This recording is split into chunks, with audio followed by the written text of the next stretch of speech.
low power, mabibrate ang makina, pupugak-pugak ang exhaust, at nagbi-blink ang check engine. Pag na-experience yan mga paps, no, there's a possibility na misfire ang inyong engine. At may tatlong parts tayo na pwedeng i-check dyan: spark plug, ignition coil, at injector. Kung may experience nyo to, like for example, pag naka normal RPM kayo or naka idle, pwedeng hindi nagbi-blink yung inyong check engine. Pero pag tinaas ninyo yung inyong RPM or umapa kayo sa gas, doon nagbi-blink, yun na, malaki yung possibility na misfire ang inyong engine o merong piston na nagmamalfunction.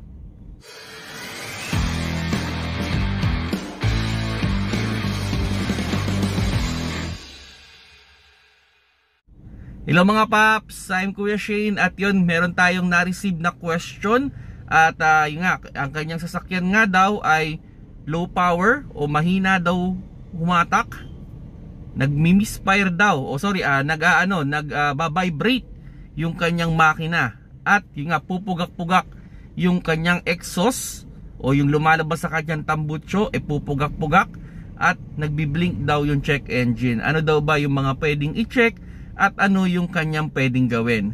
Kung ako mag-a-advise sa inyo dyan mga paps, no, kung merong malapit na nag-i-scan sa inyo o mekaniko, ipacheck mo na yan para ma-determine kung anong eksaktong cylinder yung nagkakaroon ng problema, para hindi na rin naman tayo hula-hula.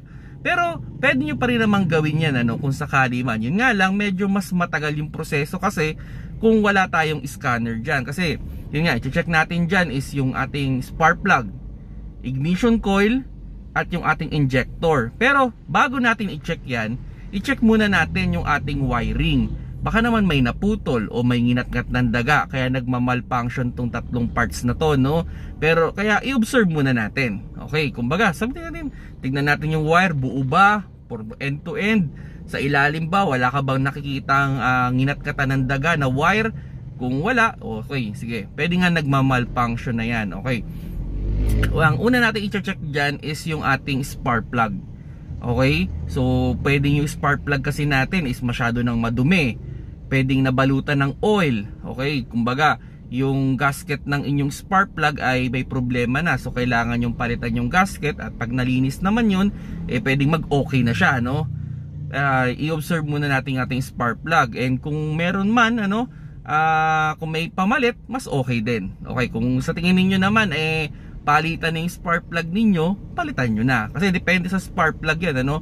Kung ordinary spark plug, usually, ideal yan, pinapalitan yan mga 10 to 20,000 kilometers. 20 kilometers is a good option, ano?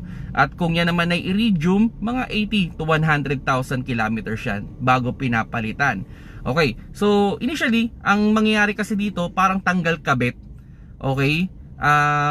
Sa mga 4-cylinder na engine, medyo ramdam siya pero hindi masyado. Pero sa 3-cylinder, pag nagkaroon ng problema ang isa dyan, nako, ramdam na ramdam nyo talaga yung scenario. Ako, na-experience ko na yan way back then. Galing ako ng nag-malfunction o nag-misfire yung aking engine sa may NLEX. Yan, NLEX tayo, nag-misfire siya. And unfortunately, pag naka-idle siya, hindi naman siya nagbi-blink yung check engine. Pero pag nag-rev na ako or nag-gas ako, bawa mga 2000 RPM ako, doon na mag-i-start yung blinking. Then ang nangyayari, yun nga, medyo low power kasi ang nangyayari nga, meron na akong isang piston na may problema o nagmamalfunction. So ang nangyayari, sabihin na natin mahina talaga umandar yung sasakyan. Sabihin natin kasi syempre 3 piston lang naman yung sa akin na yun, and nagka-problema yung isa. So ang ending, medyo mahina nga talaga siya, no? So sa akin, ang ginawa ko dyan, sabihin natin, kasi dito ako sa may Pasay.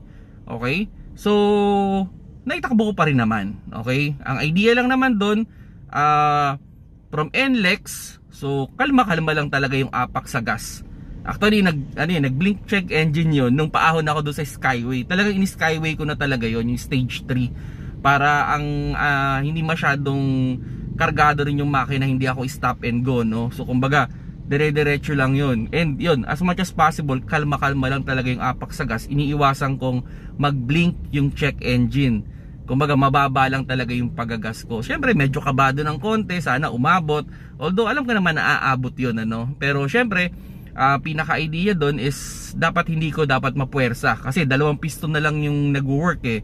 At mahirap na, baka ma-overuse natin yun. Maganda talaga kompleto sila o yung 3 kasi 3 cylinder nga, 3 dapat sila nagtatrabaho para umandar yung makina. At naging problema nun is nag-malfunction yung isang injector. So yun yung naging problema. Although I think nasa 150,000 kilometers na yun bago nagkaroon ng problema. And ni-replace ko na siya, no? Hindi ko na siya pinalinis. Actually yun, may mga naglilinis pala dyan ng injector, ano. So yun, pwede nyong ipa-test yun. May mga machine yun na ilalagay dun yung injector mo, bawa 4 o 3. Then susukatin nila kung pantay-pantay ba yung binubugang fuel. Kasi dapat pantay-pantay yun. Pag mayroong hindi pantay, tatry nilang linisin, ibabibrate nila para malinis. Then yun, makikita naman yun kung mag-o-okay. Pero kung hindi, sasabihin naman kayo na palitan na. And yun, pwede rin yung ma-experience yan pag yung halimbawa naman yung inyong ignition coil. Yung ignition coil, yun yung naglalagay ng power o nagbibigay ng power sa ating spark plug. Okay? So do sa spark plug na yun yung nakakonect sa kanya. Ako na-experience ko na rin yan na nagka-problema ako doon. Unfortunately kasi yung nilagay ko na ignition coil is yung hindi original. So, ang nangyayari, may pagkakataon na nag-misfire din yung engine ko.